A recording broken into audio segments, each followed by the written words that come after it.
understand their competence and what they're good at, because it's through that self-awareness of what they're good at and through their emotional self-awareness is how they respond to what they're good at, which will be one of the keys to engaging the people in achieving a vision.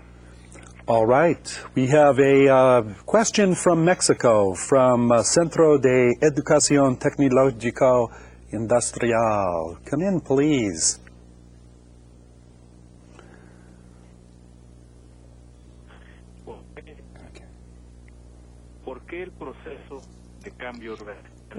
Why is the organizational change process discussed so much, and why have there been so much literature published in regard of this type of change, and how can the education industry really make an impact and a change in their industry, and why is it said that there are general formulas, and what would be the best formula in the case of education? Okay, why is change so important? Tom, you want to take a gander at that? Well, I'll just make a couple comments. I think Dave would be really good at this. Okay. The first I think is that change is discussed so much because we never stand still. We're either getting better, we're moving one direction or another, and so we're always in a state of change, and hopefully in a state of improvement. And as I think about education, the impact it has on education is that the end product of education, or the students graduating and going out into life, will be moving into a life that doesn't exist today by the time they graduate, because things will have changed. And so I think educators need to be thinking about and be very conscious of what they're currently offering and getting their people to be able to think so that they can be productive citizens as well as business people. And in terms of formula, David? David? I think that perhaps the answer part of the question about why there is so much discussion about organizational change, frankly, because it's so hard to do. And to answer the other part of your question, there really aren't really general rules which you can apply everywhere. Yeah. You really have to come into your own unique set of circumstances, your own unique environment, and really determine what is best for you in that circumstance. And because the rate of change is so much more dramatic than it once was. 100 years ago, you could afford to really establish a business and be sort of stagnant. Today, that just doesn't work, does it? It used to be that you could hand the same business from generation to generation with only a modest kind of change. Yeah. And now it's hard to even manage that from a week-to-week basis, much less a generation to generation. Exactly. All right, well, we have another caller on the line, also from Mexico, from the Universidad de Sonora in Hermosillo in Sonora, Mexico. Come in. Good morning. Would like to say hello from Universidad de Sonora. In this model that Dr. Hoffmann mentioned, he analyzes the internal competencies, but it's also important to analyze the external competencies. Who in the organization has external relations, because this also is extremely important. Could you recommend what type of elements would we have to incorporate for an analysis of this sort? Thank you very much. Gentlemen, Tom, you want to answer that one? Yes, I know I did spend time on the internal, because it's from the leader's point of view, they need to be very self-aware and be able to empathize with the people to be able to communicate the vision. So they have to be self-aware of where they are with their belief and their firmness and their transparency. They need to be credible with the people. Also, this needs to be done at an organizational level. And so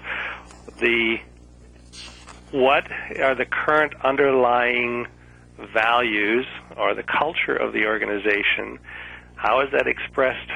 And using that vehicle, you'll get to what I'm going to call sort of the core of what needs to be addressed as you start to position the understanding of where you want to go with the vision.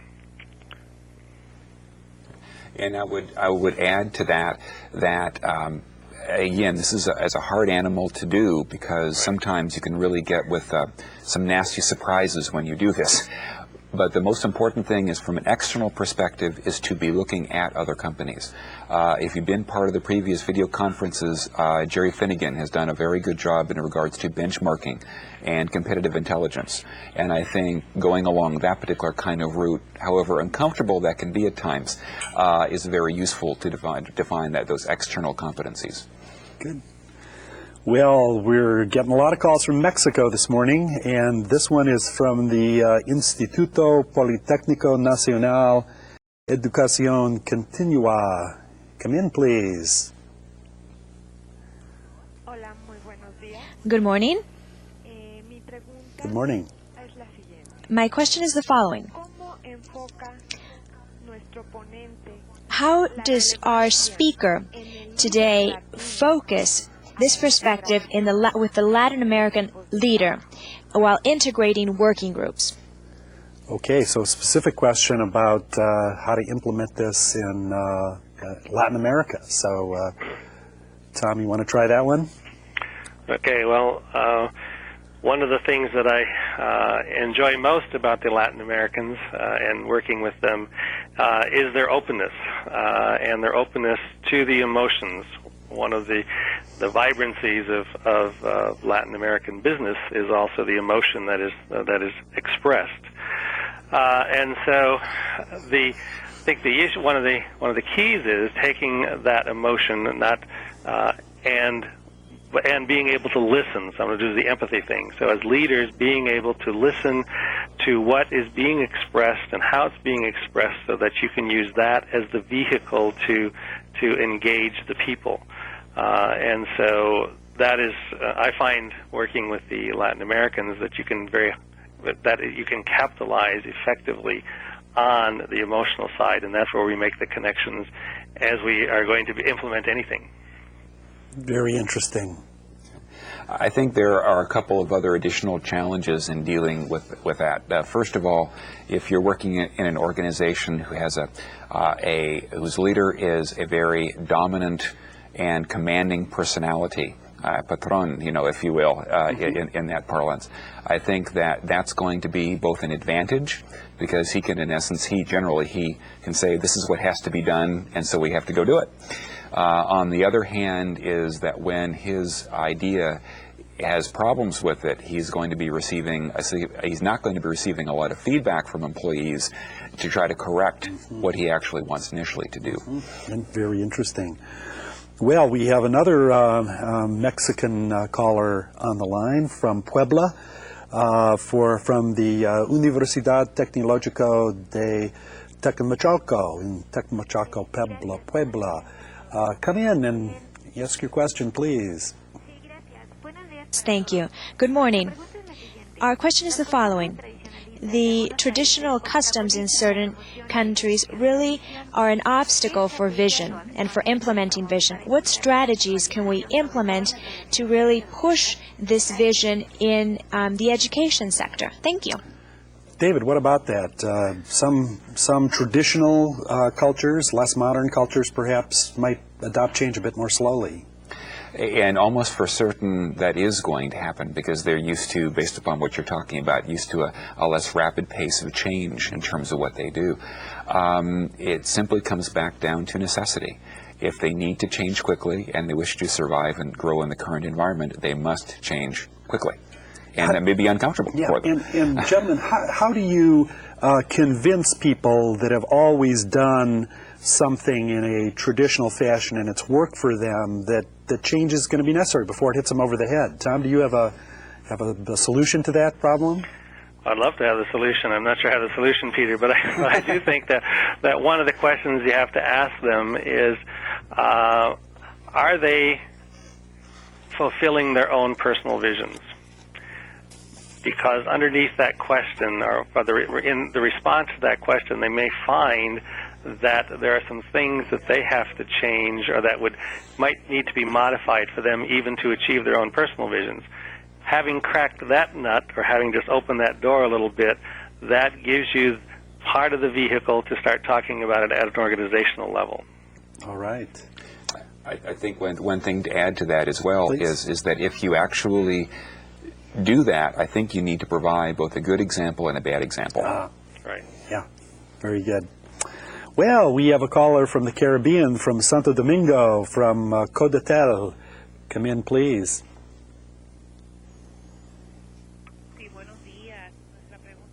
My question is the following. We want to know, based on the impact of our cultures and how this does not let us see long-term results, just short-term results, what would you recommend to really see these results on a long-term basis? Okay, long-term versus short-term.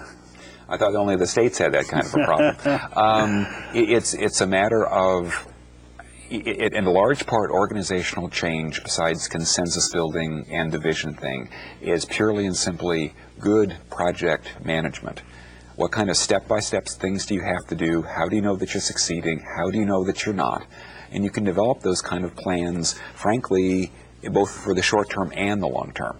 The problem if you do with only short term is you can become a short-term success but a long-term failure if it's not integrated into some larger plan. Tom, any suggestions about the long term? Well, I think people wish more long-term as individuals, and then wish that the organization is around for the long term, so that there is a desire more for long term. I say long term is being clear about a few simple objectives that are out there that are long term, and that the constant feedback process of managing the project, as David suggests, allowing you to see progress to get there. I think the other thing too is that sometimes we might think the culture's in the way, and by just thinking that, we might block possibilities that are in the culture that might allow us to actually get where we want to go. Very interesting. Well, good questions and great answers. Thanks so much for your questions. Now let's move to the second module of our program.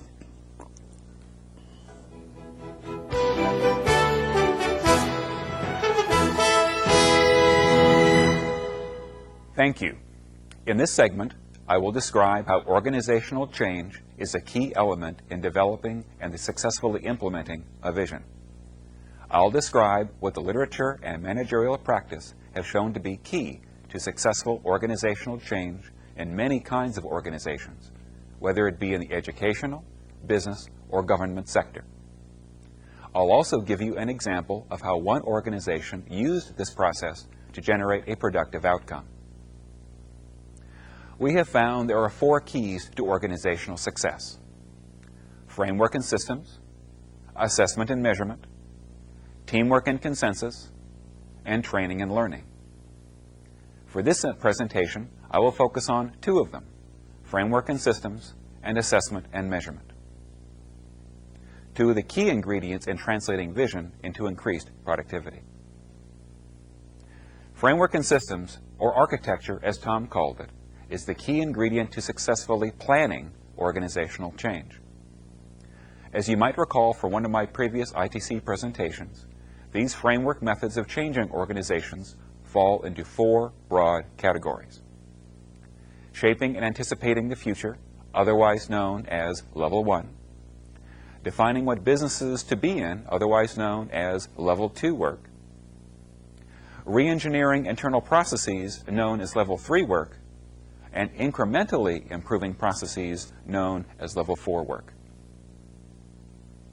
The more change is necessary, the greater the change organizations must undergo. The greater change organizations undergo, the greater the risk to the organization.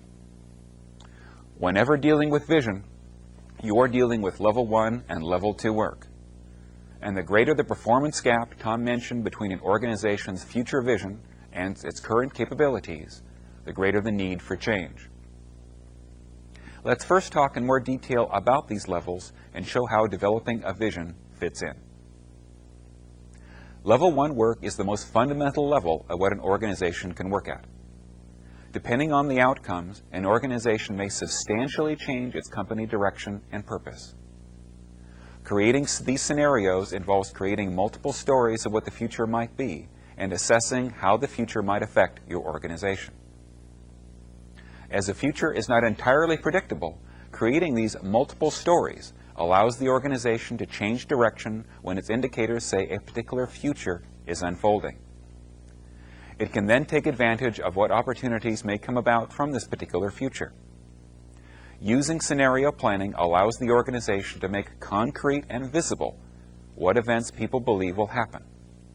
It also allows management to explore the interaction between social, political, economic, and competitive concerns. In addition, scenario planning provides indications of what might happen so that the organization's vision of itself can thrive. Perhaps you think that using scenarios is too abstract and of little practical use. I would like to remind my friends what happened in Brazil when I was down there a few years ago. At that time, we were presenting a workshop where we used scenario planning. One of the scenarios we developed was that there would be significant economic turmoil in South America a few years from that time. As a result, Lula da Silva, otherwise known as Lulu, was elected president of Brazil as a reaction to high unemployment and economic despair. We all chuckled at that, knowing it would never happen. Now that this is a possibility, I hope my friends will take advantage of the thinking we did on this particular scenario. Another level to discuss is level 2 work, otherwise known as determining your organization's core competencies. This involves determining the mission of the organization and identifying what the organization should do best. The first step in this process is to review the opportunities presented in each scenario. There may be a wide variety of opportunities that might occur due to changing demographics, politics, technology, and competition. However, choosing which of these opportunities to pursue is a difficult one. The second step in choosing these opportunities is to perform a SWOT analysis, that is, determining the strengths, weaknesses, opportunities, and threats that an organization might encounter in this scenario. What the organization does well currently is that also needs to do in the future is defined as an organization's core competence. It is important to note here that an organization must do well compared to its competitors and potential competitors. Benchmarking, as once often described by another ITC presenter, Jerry Finnegan, is an important activity to make these comparisons. Benchmarking will allow an organization to really define its core competence. It is also important to note here that what an organization's competence is in one scenario may be a weakness in another. An organization's weakness in one scenario may become a strength in another. I will talk more about this in a few minutes. Now that we have discussed level 1 and level 2 work, let's talk about how to integrate these concepts into an organization's vision, and then about translating that vision into action. As you see in this diagram, an organization develops scenarios, identifies opportunities and core competencies. At this point, an organization can define its vision, mission, and values. After this has been done, it then needs to evaluate and define the measurement system, as well as develop specific objectives to achieve its intended mission. Senior management must then develop an implementation plan, implement that plan, and then evaluate its success. Data from this evaluation is incorporated into the data collected through scenario development, and the whole process starts again. There are some important points to consider when using this process. First of all, there may be much back and forth discussion between identifying the opportunities, the vision, goals, mission, and core competencies. This is not completely a linear process, and the organization may have to develop many iterations before completion. Second of all, multiple visions for the organization may come about through this process. At the least, there may be a different vision for the organization in each scenario. As an example, look at Apple Computer Company. A few years ago, Apple and its Macintosh computer was one of the dominant players in its market. I'm sure that its vision was to continue in this fashion. Unfortunately for Apple, it has become a niche player whose sales only account for 2% of all personal computers sold. Its vision of the future must accommodate this as they seek to take advantage of their niche. The third point to consider when using the vision development and implementation plan is that the visions developed are not so much a vision of the organization, but a vision of what the future might be. If you review some of the more well-known visions, you will see that this is the case. One example can be seen with Henry Ford, the founder of Ford Motor Company. His vision was for every American family to have a car. John Chambers, the head of Cisco, the internet equipment maker, has a vision of the network as the computer. Now let's take a look at the next component of organizational change, the objectives and measurement system. The objectives and measurement system in organizational change has to be viewed from two perspectives. The first one is from the perspective of a particular project. What are its measures of success? How do you know that the project is succeeding? What are the indicators that it is in trouble? The second perspective involves the entire company. Anytime a company's future is being evaluated, senior management must also ask if its measures of company success truly evaluate what the organization needs to become. Old measures of financial health, stockholder value, and customer service may be inadequate or misleading. As previously mentioned, one avenue of measuring company success is through the use of a balanced scorecard. The balanced scorecard has 4 components: financial health, customer satisfaction and growth, internal efficiency, and learning and growth of employees. While a fuller view of the balanced scorecard is beyond the scope of this presentation, it's important to note what the balanced scorecard is not. It is not a way to force-fit your current measurement system into these concepts. Your current measurement system should be thoroughly evaluated and, if necessary, thrown out. The balanced scorecard emphasis on measures of success other than financial is also for multiple reasons. First of all, financial measures are lagging indicators of company health. That is, by the time they are calculated, it's too late to do anything about it.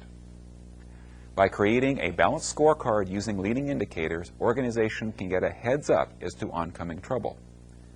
They then can address these problems before it shows up in the bottom line.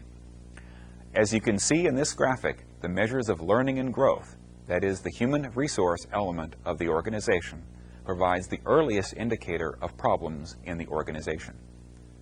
Problems with morale, turnover, job satisfaction, lack of training opportunities, etc., provide indications that all is not well with the organization.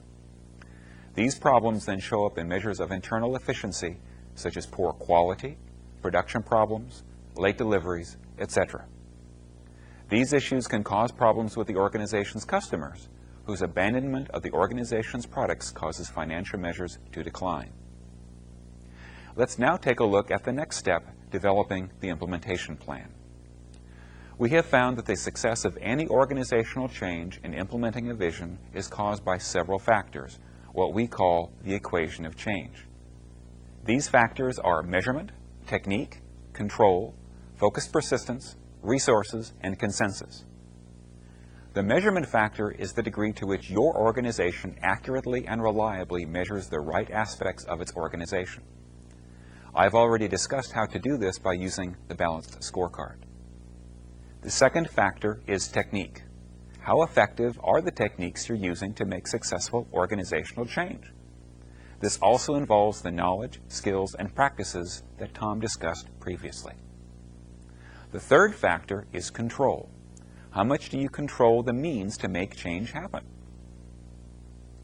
The fourth factor is focused persistence. How much do you use good project management techniques and assign the most qualified and motivated people to the change effort? The fifth factor is resources.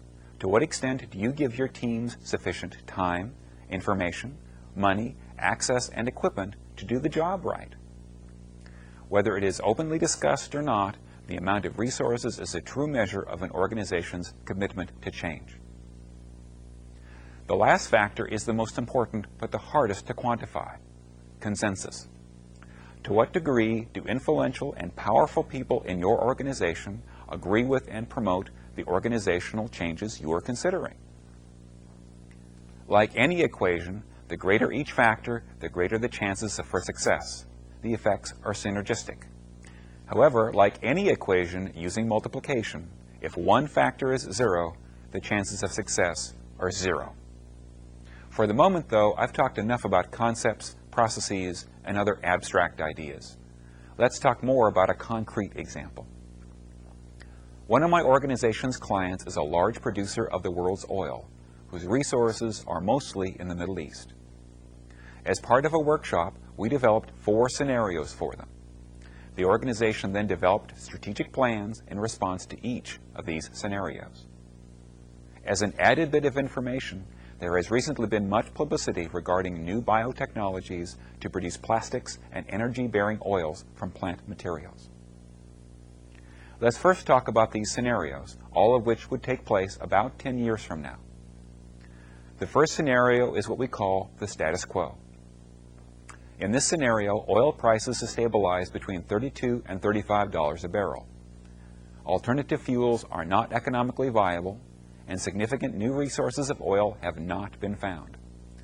The region is relatively stable for the Mideast, that is. The next scenario is moderately positive. Not only are all the positive factors that I just described in place, but the company has been able to diversify into other businesses, mostly high-tech and banking. This diversification will allow them to prosper when their once plentiful oil becomes depleted. The third scenario we call socioeconomic order threatened. In this scenario, Europe, Asia, and the United States are in recession, and so the need for fossil fuel is decreasing. Oil has been at $17 a barrel for a decade because of new production in the Caspian Basin and in Iraq. There is political and social turmoil in the Gulf and social unrest among the guest workers in that country. Alternative sources of energy are viable and increasingly so. In the fourth scenario, socioeconomic collapse, Europe, the United States, and Asia are in recession, with their politicians claiming that the $30 a barrel price of oil of the past decade is the reason. The West is investing heavily in alternative fuels, with predictions of the next decade suggesting oil will be at $12 per barrel. However, the United States is increasingly becoming dependent in the short term on Mideast oil as few alternatives exist to light crude that will be available soon. Asia has turned increasingly away from Mideast oil, taking advantage of cheap Chinese coal. Tension between the United States and China have prevented the U.S. from using this resource. Violence throughout the Mideast is at its height, with much of the region occupied by U.S. and NATO troops stationed there to halt violence and to ensure oil production. Increasingly harsh treatment of guest workers has caused several riots with little relief in sight. Let's take a look at the consequences and opportunities for this organization. In 2 of the scenarios, the organization doesn't have to change much, yet. Oil is still a limited commodity and they still have a lot of it. It would still be to their advantage to diversify their economy, as eventually the oil will run out and something must be found to replace it as an energy source and as a source for plastics. In this case, the organization's vision and mission probably will not have to change as yet. In 2 of the scenarios, the organization's core competence, the cheap production of oil, will soon no longer be viable. What alternatives exist for this company? Should it go out of business? Perhaps not. Even in a world where oil production is not as necessary as before, they still do have resources they could use. As a way to expand their presence, this company a few years ago expanded significantly into oil and gas transportation and delivery of gasoline in Europe.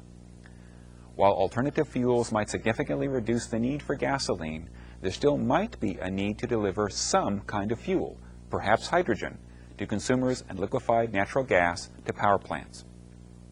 Perhaps the vision of the company can change from being a producer of oil to being the deliverer of energy products to their customers. It's all too easy to shrug off these pessimistic scenarios.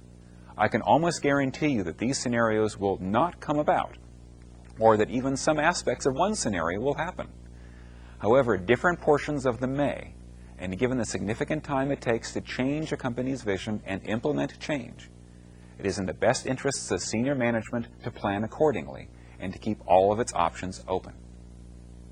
As a side note, British Petroleum, one of the largest oil firms in the world, who almost certainly uses scenario planning techniques, has the goal of 25% of its profits coming from renewable energy resources.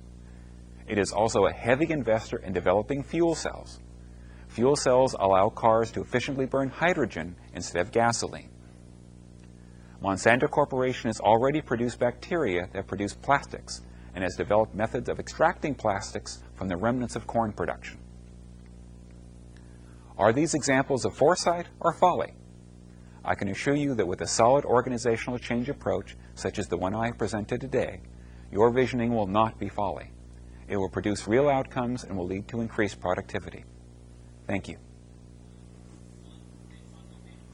And now we're going to move to our second question and answer session, and we have a caller from Havana, Cuba, and from Siena Internet. Come in, please. Welcome. Buenos días. Buenos días. ¿Considera usted Do you variable consider of utmost importance de la educación de cambio the application of education in change that has been set forth in this conference, taking into account the important situation in many companies that have an international outreach and the scandals in some of them, cuando resulta tan alto el nivel de incertidumbre y de even when the uncertainty is so high económicos y in economic and social aspects in the world, más aún en el futuro? currently and in the future? What do you think about this? Thank you very much. David. Economic uncertainty is something that we all have to face, and it's unfortunate that we've gone through a fairly recent spate of fraud, scandal, and abuse, if you will, that has not helped the situation very much. Just a word in terms of on education. Education in a system is what most people would call a necessary but insufficient condition. That is, that it's necessary, it has to be done, but that's not the only thing that can be done. Behavior has to change, systems have to change, leaders have to change on how they deal with situations. People just can't be educated. That will not sufficiently change the organization. Tom, anything to add? No, I think David covered that one very well. All Thanks. right. Well, we have another caller from Panama, from the Universidad Tecnológica de Panama. Come in and give us your question, please. Buenos días. Good morning. How can we put our thoughts and the organization's thought in sync to achieve our objectives and our vision? Tom, that's a good question for you. Okay. Well, I have a simple answer, and that is conversations, but not just talk. Mostly listening on both sides, the leaders and to the people within the organization. And it's through the conversations that you'll find the connections at the intellectual and the emotional level, which will allow you to respond to each other in a way that you will start getting clarity around that alignment. You need to be, I think, one of the things we need to be very transparent, or by that I mean we need to be honest, work with integrity and trustworthiness with one another if we are going to be clear about our thoughts and our desires and then check to see if they're aligned. I think that the one thing, just to add to what Tom is saying, that when you start those conversations, a lot of people can feel intimidated and or afraid because they have never done that kind of thing before. And that simply helping people be comfortable conversing with one another in and of itself is something that what a company may often have to get used to above and beyond the content of the conversation. All right. Another question from the Universidad Liceo Cervantino in Iroputo. Come in, please.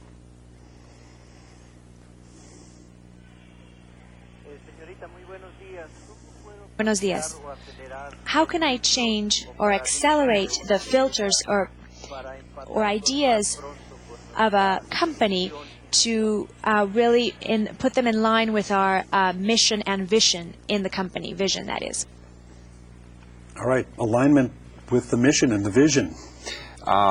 First of all, it's of great benefit to actually get as many employees involved into the development of the vision to begin with.